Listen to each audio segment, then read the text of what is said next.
অৰ্থনীতিৰ অনলাইন ক্লাছলৈ সকলো ছাত্ৰ ছাত্ৰীক স্বাগতম জনাইছো। আজি আমি ষ্টেটিষ্টিক্স ফৰ ইকনমিক্সৰ বিশেষভাৱে গুৰুত্বপূৰ্ণ এটা টপিক আলোচনা কৰিবলৈ লৈছো, যেটো টপিক সম্পৰ্কে আমি স্টেপ বাই স্টেপ আলোচনা কৰি আছো আৰু কেইবাটাও ভিডিঅ' ইতিমধ্যে তোমালোকক দিছো। এতিয়া আজি আমি আলোচনা কৰিম প্ৰতিদৰ্শ নিৰ্বাচন কৰাৰ পদ্ধতিবিলাক আমি আলোচনা কৰি আছিলো। তাৰে নন স্যাম্পলিং মেথড সেই সম্পৰ্কে আমি আলোচনা কৰিম। নন প্ৰবেবিলিটি স্যাম্পলিং মেথড ছাত্ৰ ছাত্ৰীসকলে কথাটো মন কৰিব। আগতে আমি যিকিটা টপিক আলোচনা কৰিছিলো সেইকিটা আছিলে প্ৰবেবিলিটি স্যাম্পলিং মেথড অৰ্থাৎ সম্ভাৱিতা প্ৰতিদৰ্শ পদ্ধতি, আৰু আজি আমি আলোচনা কৰিম অসম্ভাৱিতা প্ৰতিদৰ্শ পদ্ধতি। মানে এই পদ্ধতিকিটাত কি হৈছে, সম্ভাৱিতা বা প্ৰবেবিলিটি শব্দটো নাথাকে, গতিকে ছাত্ৰ ছাত্ৰীসকলে ডিফাৰেন্সটো মনত ৰাখিব। এতিয়া আমি প্ৰথমতে চাওঁ জাজমেন্ট স্যাম্পলিং মেথড অৰ্থাৎ বিবেচনা সম্পন্ন প্ৰতিদৰ্শ পদ্ধতি। এতিয়া আমি নামটো মতে যদি আমি চাওঁ বিচাৰ কৰোঁ তেতিয়াও আচলতে পদ্ধতিটো কি আমি বুজি পাম, সাধাৰণ সহজে যেটো আমি বুজি পাব পাৰোঁ। আমি তথাপি এটা ডেফিনিশ্যন চাই লওঁ। In this sample method of sampling the choice of sample items depends exclusively on the judgement of the investigator. In other words, the investigator exercises the judgment in the choice and includes those items are more fit for the research compared to other individuals. এতিয়া আমি এই ডেফিনেশ্যনটোৰ পৰা এটা কথা বুজি পাইছোঁ যে প্ৰতিদৰ্শ পদ্ধতিত অৰ্থাৎ বিবেচনা সম্পন্ন প্ৰতিদৰ্শ পদ্ধতিত ইনভেষ্টিগেটৰজনে কি কৰে, বিশেষভাৱে তেওঁৰ যিটো ৰিচাৰ্চ কৰিব বিচাৰিছে, তেওঁ যিটো বিষয়ে অধ্যয়ন কৰিব খুজিছে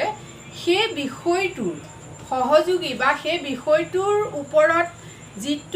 যিকেইটা চেম্পুলে তেওঁক সহায় কৰিব বুলি ভাবে, তেওঁ সেই চেম্পুলকেইটা ইচ্ছাকৃতভাৱে কি কৰে, তাক তেওঁ গ্ৰহণ কৰে। অৰ্থাৎ ইয়াত কি হৈছে, প্ৰতিদৰ্শ নিৰ্বাচনৰ ক্ষেত্ৰত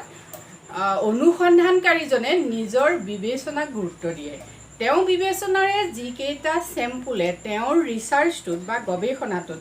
অধিক প্ৰতিনিধিত্ব কৰিব বুলি তেওঁ অনুভৱ কৰে, কি কৰে, সেই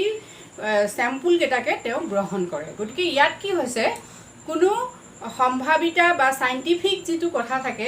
মেথড, যেনেকৈ আমি আগতে প্ৰবেবিলিটি চেম্পলিং মেথডত আমি যিবিলাক পাইছিলোঁ, তাত যাদৃচ্ছিকভাৱে কি কৰা হয়, তথ্যটো সংগ্ৰহ কৰা হয়, যাদৃচ্ছিকভাৱে কি হয় চেম্পুলটো লোৱা হয়। ইয়াত সেইটো নহয়। ইয়াত কি হৈছে, যিজন ইনভেষ্টিগেটৰ তেওঁৰ যিটো চিন্তা, তেওঁৰ যিটো দৰ্শন, সেইমতে কি কৰা হয়, ইয়াত তথ্যটো সংগ্ৰহ কৰা হয়। সেইটো কাৰণে ইয়াক কি কৰা হয়, কি বুলি কৈছে, জাজমেণ্ট চেম্পলিং মেথড বুলি কোৱা হৈছে। গতিকে আমি এটা কথা বুজি পাইছোঁ যে অনুসন্ধানকাৰীজনে নিজস্বভাৱে যেতিয়া তেওঁৰ বিচাৰ বিবেচনাৰে যেতিয়া কোনো এটা সমষ্টিৰ পৰা প্ৰতিদৰ্শ নিৰ্বাচন কৰে, সেই পদ্ধতিটোকে কি বুলি কোৱা হয়, তেনে বিবেচনা সম্পন্ন প্ৰতিদৰ্শ পদ্ধতি বুলি কোৱা হয়। নিশ্চয় ছাত্ৰ ছাত্ৰীসকলে অনুমান কৰিব পাৰিছে। এতিয়া এই পদ্ধতিটো আমি এটা উদাহৰণো লৈ চাব পাৰোঁ। আমি ধৰি ল'লোঁ এজন ইনভেষ্টিগেটৰে বা এজন অনুসন্ধানকাৰীয়ে কি কৰিছে, এটা ক্লাছৰ 20টা ষ্টুডেণ্টৰ পৰা, আমি ধৰি ল'লোঁ 20টা ষ্টুডেণ্টৰ পৰা, আমি এই 20টা ষ্টুডেণ্ট এনেকৈ ধৰি ল'লোঁ।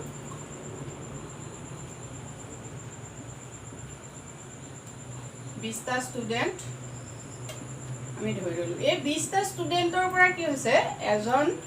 অনুসন্ধানকাৰীয়ে 10টা ষ্টুডেণ্ট নিৰ্বাচন কৰিব লাগে। কেইটা ষ্টুডেণ্ট? 10টা ষ্টুডেণ্ট নিৰ্বাচন কৰিব লাগে। এতিয়া এই 10টা ষ্টুডেণ্ট নিৰ্বাচন কৰিবলৈ যাওঁতে কি হৈছে, যিজন ইনভেষ্টিগেটৰ তেওঁ কি কৰিব, আগতে আমি যে চেম্পলিং মেথডবিলাক পাইছিলোঁ, প্ৰবেবিলিটি চেম্পলিং মেথড, তাত কি হয়, প্ৰতিটো ইয়াৰ চেম্পুলক যাদৃচ্ছিকভাৱে ৰেণ্ডমলি লৈ অহা হয়। ইয়াত এইটো চেম্পুলৰ অহাৰ সম্ভাৱনা যিমান, এইটোৰো সিমান, এইটোৰো সিমান, এইটোৰো সিমান, সকলোৰে সম্ভাৱনা সমানে থাকে। কিন্তু জাজমেণ্ট চেম্পলিঙত সেইটো নহয়। ইয়াত কি কৰিব অনুসন্ধানকাৰীজনে, তেওঁ আমি ধৰি ল'লোঁ, তেওঁ যেনিবা এইজনক তেওঁ চিনি পায়, ছাত্ৰজনক তেওঁ ভাবি ল'লে যে এই ছাত্ৰজনৰ পৰা এই ছাত্ৰজনক লওঁ, এইজনক লওঁ, এনেকৈ তেওঁ নিজে ভাবি বা কেইজনমান ছাত্ৰক তেওঁ অনুমান কৰি ল'লে যে এই ছাত্ৰকেইজনৰ পৰা যদি মই তথ্য সংগ্ৰহ কৰোঁ তেতিয়াহ'লে কি হ'ব, মই যিটো ৰিচাৰ্চ কৰিব খুজিছোঁ, মই যিটো বিষয়ত গৱেষণা কৰিব খুজিছোঁ, সেই বিষয়টোৰ ওপৰত মই শুদ্ধ সিদ্ধান্ত পাম। ঠিক আছে গতিকে তেওঁ কি কৰিলে ইচ্ছাকৃতভাৱে ইয়াৰ পৰা তেওঁ নিজৰ বিচাৰ বিবেচনাৰে কি কৰিলে 10জন ছাত্ৰক নিৰ্বাচন কৰি ল'লে এই নিৰ্বাচনটোত এই কথাটো নাথাকিল যে ইয়াত প্ৰতিজনৰে অহাৰ সম্ভাৱনা নাই যিটো প্ৰবেবিলিটি চেম্পলিং মেথডৰ সকলো আমি 4টা মেথড আলোচনা কৰিছোঁ 4টা মেথডতে আছিল সকলোৰে সম্ভাৱনা থাকে প্ৰতিটো চেম্পলে ভাবে যে মই নিৰ্বাচিত হ'ম ইয়াত কিন্তু সেইটো নহয় ইয়াত সকলোৱে ভাবি থাকিব কি যে মই নিৰ্বাচিত নহ'ব পাৰোঁ ছাৰে বা কাক ভাল পায় যদি তেওঁ এজন টিচাৰ হয় ৰিচাৰ্চ কৰিবৰ কাৰণে যদি তেওঁ বিষয়টো ষ্টুডেণ্টৰ পৰা লয় তেতিয়া তেওঁ তেনেকৈ ভাবি থাকিব লাগিব কাৰণ তেওঁ কি কৰিব শিক্ষকজনে তেওঁৰ নিজৰ বিচাৰ বুদ্ধি বিবেচনা বা তেওঁ ভাল লগা বেয়া লগাৰ ওপৰত কি কৰিব চেম্পলবিলাক নিৰ্বাচন কৰিব গতিকে এনেধৰণে অনুসন্ধানকাৰীজনে নিজৰ বিচাৰ বিবেচনাৰে যেতিয়া কি কৰে কোনো এটা সমষ্টিৰ পৰা পপুলেশ্যনৰ পৰা প্ৰতিদৰ্শ নিৰ্বাচন কৰে তেতিয়া সেই পদ্ধতিটো কি বুলি কোৱা হয় জাজমেণ্ট চেম্পলিং বুলি কোৱা হয় ঠিক আছে এটা ইয়াৰ নিশ্চয় মেৰিটছ থাকিব মেৰিটছ কি আমি চাই লওঁ It is useful when only a small number of sampling units is in the universe. এটা যদি সমষ্টিটো সৰু হয় সমষ্টিটোৰ আকাৰ সৰু হয় অৰ্থাৎ তেওঁ যিটো বিষয় আলোচনা কৰিব খুজিছে যিটো বিষয়ৰ ওপৰত তেওঁ গৱেষণা কৰিব খুজিছে সেই গৱেষণা কৰা যিটো সমষ্টি সেই সমষ্টিটো যদি সৰু হয় তেতিয়া কি হয় এই যিটো মেথড এইটো খুবেই উপযুক্ত হয় যেনেকৈ আমি ক'লোঁ যে 20জন ছাত্ৰৰ পৰা বা 100জন ছাত্ৰও আনিব পাৰে ঠিক কিন্তু যদি কোটিজন ছাত্ৰ হয় তেতিয়াহ'লে কিন্তু বিষয়টো ইমান এইটো পদ্ধতি ইউজ কৰিবলৈ অসুবিধা হ'ব নেক্সট হ'ল it helps in solving everyday business problems and making public policy decision it is A practical method এইটো কিন্তু ডাঙৰ কথা যে ই এটা প্ৰেক্টিকেল মেথড ই বাস্তৱতে এই পদ্ধতিটো আচলতে ব্যৱহাৰ হৈ থাকে ক'ত হয় বুলি কৈছে বিজনেছ প্ৰব্লেম যেতিয়া ব্যৱসায়িক কিছুমান সমস্যাই দেখা দিয়ে তেতিয়া কি হয় তাৎক্ষণিকভাৱে যিকোনো সিদ্ধান্ত গ্ৰহণ কৰিবলগীয়া হয় তেতিয়া কি বিজনেছ প্ৰব্লেম তেনেকুৱা ধৰণৰ ব্যৱসায়িক সমস্যা সমাধানৰ ক্ষেত্ৰত তেনেকৈ মেকিং পাব্লিক পলিচি ডিচিশ্যন যেনেকৈ ধৰি ল'লোঁ আমি ৰাজহুৱা কিছুমান নীতি নিৰ্ধাৰণৰ ক্ষেত্ৰত কি হয় এই মেথডটো ইউজ কৰিবলৈ বা ব্যৱহাৰ কৰিবলৈ সহজ হয় ঠিক আছে নেক্সট আমি ডিমেৰিট চাওঁ it is not scientific and may be affected by personal bias এতিয়া চাওঁ এইটোৱে সকলোতকৈ ইয়াৰ কি হৈছে লিমিটেশ্যন ডাঙৰ লিমিটেশ্যন কেনেকৈ আমি প্ৰথমেই কৈছোঁ যে আমি কি কৈছিলোঁ যে এইবোৰ চেম্পল প্ৰতিটো এইটো এটা ইউনিভাৰ্ছ এই ইউনিভাৰ্ছটো এইটো প্ৰতিটোৱে হৈছে এটা চেম্পল এতিয়া মই কৈছিলোঁ যে ইয়াত প্ৰতিটো চেম্পলে কি হয় এনেকৈহে ভাবি থাকিব যে মই নাযাবও পাৰোঁ গতিকে ই এটা চাইণ্টিফিক মেথড নহয় বিজ্ঞানসন্মত পদ্ধতি নহয় যিহেতু প্ৰতিটো চেম্পল এতিয়া আমি ষ্টুডেণ্টৰ কথা কৈছিলোঁ প্ৰতিটো ষ্টুডেণ্টেই কি হয় যিকোনো এটা অনুসন্ধানত অহাৰ সমানে সম্ভাৱনা যেতিয়া থাকিব সি চাইণ্টিফিক হ'ব যদি তাত অনুসন্ধানকাৰীজনৰ বিচাৰ বিবেচনাক গুৰুত্ব দিয়া হয় অৰ্থাৎ টিচাৰজনে নিজৰ বিচাৰ ভাল লগা বেয়া লগাৰে যদি চেম্পলটো নিৰ্বাচন কৰে তেতিয়াহ'লে নিশ্চয় সঠিক সিদ্ধান্ত নোলাব ৰিজাল্টটো কি হ'ব একুৰেট নহ'ব এতিয়া সেইটো কাৰণে কৈছে যে ইয়াত কি হৈছে অনুসন্ধানকাৰীজনৰ পক্ষপাতিত্বই বিশেষকৈ প্ৰভাৱ পেলায় গতিকে ইয়াৰ পৰা কি হৈছে ৰিজাল্টটো ভাল নোলাবও পাৰে নেক্সট আহিলে there is no' objective way to evaluating the reliable of sample result সেইটোৱে আমি কৈছিলোঁ যে যেতিয়া আমি এটা অনুসন্ধান কৰিম সেই অনুসন্ধানটোৰ পৰা বাস্তৱসন্মত এটা সিদ্ধান্ত বা ফলাফল পোৱাত কি কৰিব নোৱাৰে ই সহায় কৰিব নোৱাৰে যিহেতু ইয়াত কি হ'ব অনুসন্ধানকাৰীজনৰ পক্ষপাতিত্বই তেওঁক বিশেষভাৱে প্ৰভাৱিত কৰিব গতিকে তেওঁ যিটো ৰিজাল্ট লৈ আহিব তেওঁ গৱেষণাটোৰ পৰা যিটো আমি ৰিজাল্ট পাম সেই ৰিজাল্টটো প্ৰেক্টিকেল ফিল্ডত বা সেই ৰিজাল্টটোৱে আমাক এটা শুদ্ধ সিদ্ধান্ত নিদিবও পাৰে গতিকে এইটোৱে হ'ল আমাৰ জাজমেণ্ট চেম্পলিং মেথড নেক্সট হ'ল কনভিনিয়েঞ্চ চেম্পলিং মেথড অৰ্থাৎ সুচলতাপূৰ্ণ প্ৰতিদৰ্শ পদ্ধতি এতিয়া আমি আকৌ চাওঁ যে শব্দগত অৰ্থটোৱেই ইয়াৰ সংজ্ঞা হ'ব পাৰে যেনেকৈ আমি কৈছোঁ যে কনভিনিয়েঞ্চ মিনছ সুচলতাপূৰ্ণ আৰু চেম্পলিং মেথড প্ৰতিদৰ্শ পদ্ধতি এতিয়া এই গোটেই প্ৰতিদৰ্শ পদ্ধতিটো কেনেকুৱা হ'ব যে ইয়াত কি হৈছে অনুসন্ধানকাৰীজনে যিটো সহজ বুলি ভাবে তেওঁৰ কাৰণে যিটো সুচলতাপূৰ্ণ মানে সহজে তেওঁ যিটো য'ৰ পৰা তথ্য সংগ্ৰহ কৰিব পাৰিব তাৰ পৰাই কি কৰে তেওঁ তথ্য সংগ্ৰহ কৰে এতিয়া আমি এটা ডেফিনেশ্যন চাওঁ in convenience sampling the researcher select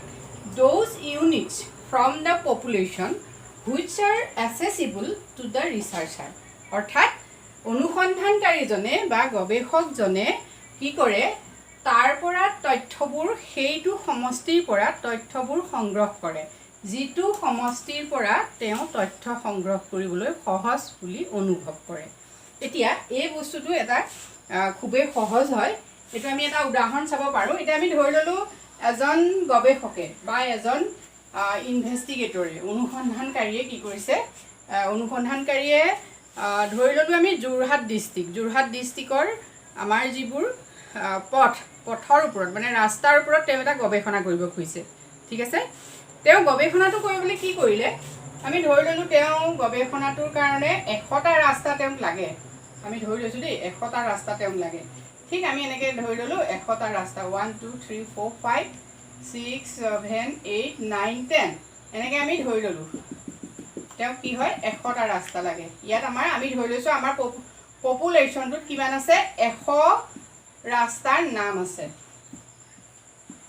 যিহেতু তেওঁ সমগ্ৰ যোৰহাট জিলাৰ ৰাস্তাবিলাকৰ মানে কোনটো ৰাস্তা মানে পথ পৰিবহণৰ ওপৰত তেওঁ এটা ধৰি ল'লোঁ আমি অনুসন্ধান কৰিছে এতিয়া সেই অনুসন্ধানটোত তেওঁ কি কৰিলে তেওঁ পপুলেশ্যনটোত মানে ধৰি ল'লোঁ আমি যোৰহাট জিলাত কি হৈছে মেইন ৰাস্তা 100টা আছে এই 100টা ৰাস্তাৰ পৰা কি কৰিব লাগে তেওঁ 10টা চেম্পুল উলিয়াই ল'ব লাগে তেওঁ কি কৰিব 10টা চেম্পুল লাগে বা 100টাৰ পৰা 10টা চেম্পুল লাগে ঠিক আছে এতিয়া অনুসন্ধানকাৰীজনে কি কৰিব তেওঁ অনুসন্ধানকাৰীজন আমি ধৰি ল'লোঁ এইখিনি আছে এজন অনুসন্ধানকাৰী এতিয়া এওঁ কি কৰিব এই যে 100টা ৰাস্তা ইয়াতে এওঁৰ কাৰণে এই ৰাস্তাটো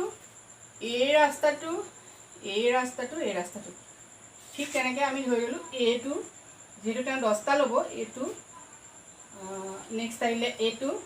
নেক্সট আহিলে এইটো নেক্সট তেওঁ আকৌ ধৰি ল'লোঁ এইটো ল'লে আৰু নেক্সট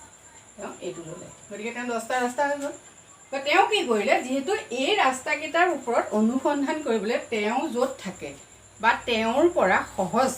তেওঁ সহজ বুলি অনুভৱ কৰিছে এতিয়া সহজে তেওঁ কি কৰিলে যিকেইটা চেম্পুল পালে সেইকেইটাকে লৈ কি কৰিলে তেওঁ গৱেষণাটো আৰম্ভ কৰিলে গতিকে এই যিটো পদ্ধতি মানে অনুসন্ধানকাৰীজনে যিটো সহজ বুলি ভাবে য'ৰ পৰা চেম্পুল ল'লে তেওঁৰ কাৰণে সহজ হয় সেই পদ্ধতিটোকে কি বুলি কোৱা হয় আমাৰ এইটো আমি কি বুলি কৈছিলোঁ পদ্ধতিটো সেই পদ্ধতিটোকে কোৱা হয় যেনে কুশলতাপূৰ্ণ প্ৰতিদৰ্শ পদ্ধতি ঠিক আছে এতিয়া এই প্ৰতিদৰ্শ পদ্ধতিৰো নিশ্চয় সুবিধা আৰু অসুবিধা থাকিব এতিয়া প্ৰথম সুবিধাটো হ'ল যে select A sample through easy simple and আৰু কি হৈছে ইন এক্সপেঞ্চিভ মেথড এতিয়া আমি সহজেই গম পাইছোঁ যে অনুসন্ধানকাৰীজনে কি কৰিব তেওঁৰ সহজ হোৱাকৈ তেওঁ খুব সহজে যিটো বস্তু সংগ্ৰহ কৰিব পাৰিব সেইটোৰ পৰাহে তেওঁ তথ্য সংগ্ৰহ কৰিব গতিকে কি হৈছে খুবেই উজু হয় তেওঁৰ কাৰণে তথ্য সংগ্ৰহৰ বাবে উজু হয় আৰু নেক্সট আহিলে এইটো কি হৈছে সৰল পদ্ধতি আৰু ইয়াত কি হৈছে লেছ এক্সপেঞ্চিভ মানে খৰচো কম হয় নেক্সট আহিলে it is useful for small population যদি সমষ্টিটো সৰু হয় তেতিয়াহ'লে কি হৈছে এই পদ্ধতিটো উপযুক্ত হয় ব্যৱহাৰ কৰিবলৈ ঠিক আছে নেক্সট আহিলে demerits high risk of creating a bias ইয়াত আৰু বহুত বেছি উচ্চ খাপৰ কি হৈছে পক্ষপাতিত্ব থাকিব আমি কৈছোঁৱেই যে আমাৰ ঘৰৰ ওচৰতে থকা ৰাস্তাকেইটা যদি আমি গৱেষণা কৰি সমগ্ৰ যোৰহাট জিলাৰ ৰাস্তাৰ ওপৰত যদি আমি এটা কমেণ্ট দিওঁ তেতিয়াহ'লে কি হ'ব সেই কথাটো আৰু সহজ হয় ঠিক কথা তেনেকুৱা গতিকে ইয়াত কি হৈছে উচ্চ মাত্ৰাৰ পক্ষপাতিত্বৰ অৱকাশ থাকি যাব নেক্সট আহিলে ইট মে প্ৰভাইড মিছলিডিং ইনফৰমেশ্যন আমাক কি হ'ব ইনফৰমেশ্যন যিবিলাক খবৰ দিব অৰ্থাৎ ইয়াৰ ৰিজাল্টটো যিটো হ'ব ৰিজাল্টটোৱে কি কৰিব এটা অশুদ্ধ ফলাফল দিব যিটো ফলাফলে কি হৈছে গৱেষণাটোৰ পৰা উপকাৰ হওক চাই অপকাৰহে হ'ব গতিকে এইখিনি হ'ল ইয়াৰ সুবিধা আৰু অসুবিধা নেক্সট আহিলে পুটা চেম্পলিং মেথড অৰ্থাৎ সংৰক্ষিত প্ৰতিদৰ্শ পদ্ধতি কি চাওঁ it is A type of judgement sampling and is perhaps the most commonly used sampling technique in non-probability sampling by category. Here puta are set up according to some specified characteristics such as so many in each of several income groups, so many age, etc. এতিয়া আমি চাওঁ quota sampling মানে সংৰক্ষিত প্ৰতিদৰ্শ পদ্ধতিটো কি ইয়াত কৈছে যে সংৰক্ষিত প্ৰতিদৰ্শ পদ্ধতিটো কি বুলি কৈছে আমাক যেটো জাজমেন্ট স্যাম্পলিং ঠিক জাজমেন্ট স্যাম্পলিংৰ দৰে অৰ্থাৎ বিবেচনাপূৰ্ণ প্ৰতিদৰ্শ পদ্ধতিৰ সৈতে প্ৰায় একেই মানে ইয়াত কি হৈছে দুটা বস্তু কোটা স্যাম্পলিংৰ দুটা স্যাম্পলিং মেথড ইয়াত কি হয় দুটা স্যাম্পলিং মেথড কম্বাইন হৈ থাকে এটা হল জাজমেন্ট স্যাম্পলিং অৰ্থাৎ বিবেচনাপূৰ্ণ প্ৰতিদৰ্শ পদ্ধতি আৰু এটা আসলে স্ট্ৰেটিফাইড স্যাম্পলিং মেথড যেটো প্ৰবাবিলিটি স্যাম্পলিং মেথড আমি আগতে পাই আহিছো যত কি হৈছে স্তৰীকৃত কৰা হয় স্তৰত সজোৱা হয় গতিকে আমি এটো ক'ব পাৰো যে স্তৰীকৃত আৰু বিবেচনা সম্পন্ন প্ৰতিদৰ্শ প্ৰণালীৰ সমষ্টিয়ে হল কি সংৰক্ষিত প্ৰতিদৰ্শ পদ্ধতি আমি তেনেকেও ইয়াৰ সংজ্ঞাটো দিব পাৰো এতিয়া আমি এটা কথা মন কৰিছো যে এই প্ৰতিদৰ্শ পদ্ধতিটো কি হৈছে ইয়াত কি কৰা হয় অনুসন্ধানকাৰীজনে বিষয়বস্তুটোৰ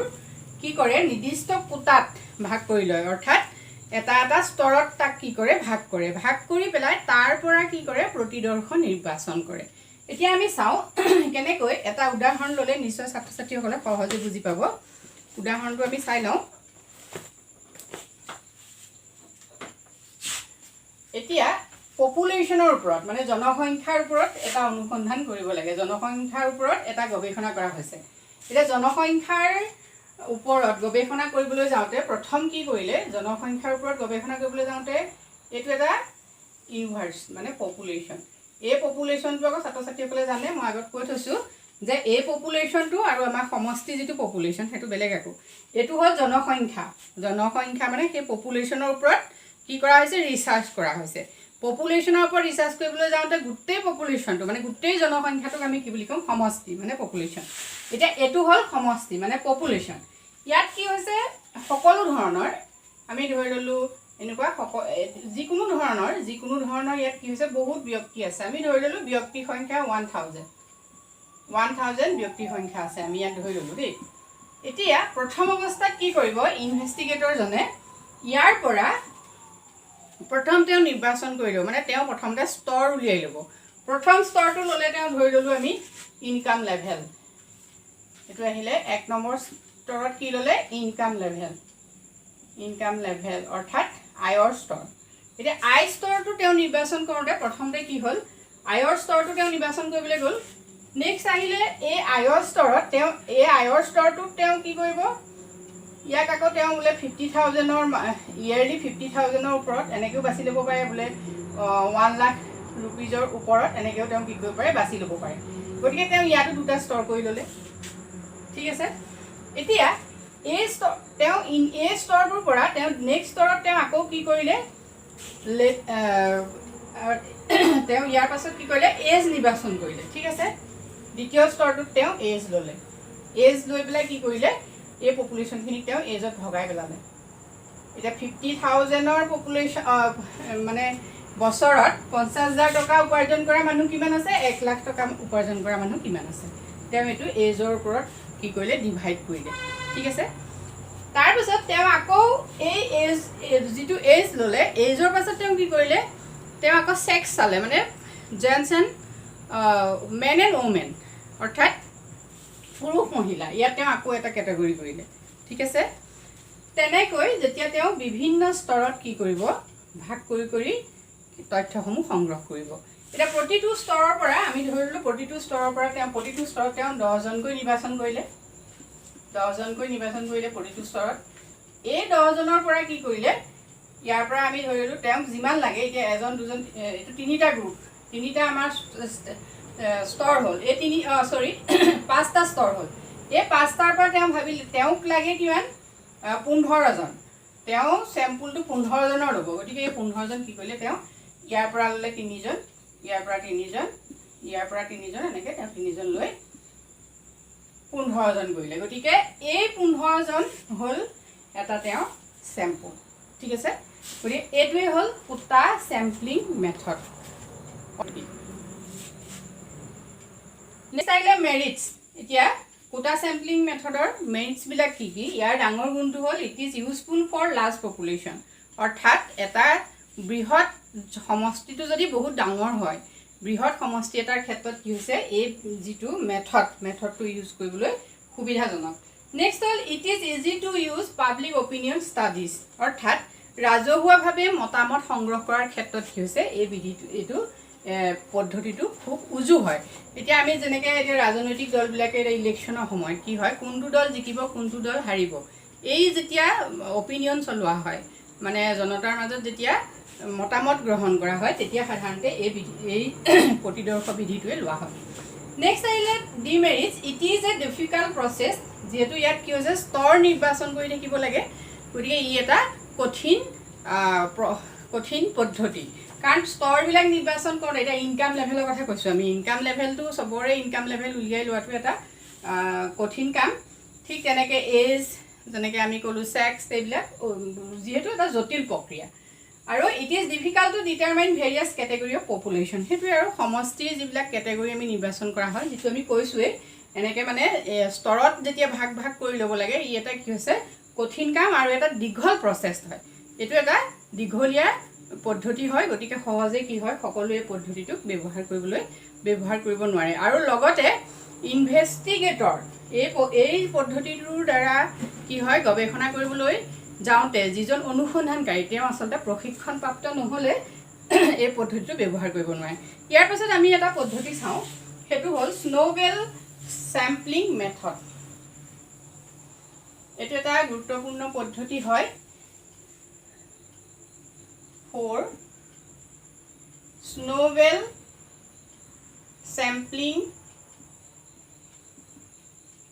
মেথড। এইটো চেইন মেথড বুলিও কোৱা হয়, চেইন মেথড বুলিও কয়। ইয়াক মানে শৃংখলাবদ্ধও নহয়, স্ন'বেল শব্দটোৰ এপ্ৰপ্ৰিয়েট অৰ্থটো মই ঠিক পোৱা নাই, গতিকে স্ন'বেল বুলিয়ে ছাত্ৰ ছাত্ৰীসকলে মন কৰিব। যদি ক'ৰবাত পায় মোক কমেণ্ট কৰি জনাব। এতিয়া এই স্ন'বেল মেথডটো কেনেকুৱা আমি চাওঁ। ইয়াত এনেকুৱা হয়, এজন ধৰি ল'লোঁ আমি এজন ইনভেষ্টিগেটৰ। এতিয়া এওঁ কি কৰিব, এই ইনভেষ্টিগেটৰজনে তেওঁ যিকোনো এটা বিষয় গৱেষণা কৰিব খুজিছে, ঠিক আছে। তেওঁ এই তিনিজন, এজন তাৰপিছত আহিলে এজন, এই তিনিজন মানুহক কি হ'ল তেওঁ কুৱেশ্যনখিনি দি দিলে যে তেওঁ যিকোনো এটা বিষয় অনুসন্ধান কৰিব খুজিছে, বিষয়ৰ ওপৰত গৱেষণা কৰিছে, গতিকে তেওঁ বিষয়টোৰ ওপৰত বিভিন্ন প্ৰশ্ন সম্বলিত এই তিনিজন মানুহক কি কৰিলে তিনিখন কুৱেশ্যনাৰী দি দিলে, ঠিক আছে। এতিয়া এই তিনিজনে কি কৰিলে এইজনে দিলে আৰু তিনিজনক, অ'কে, এইজনে দিলে আৰু তিনিজনক,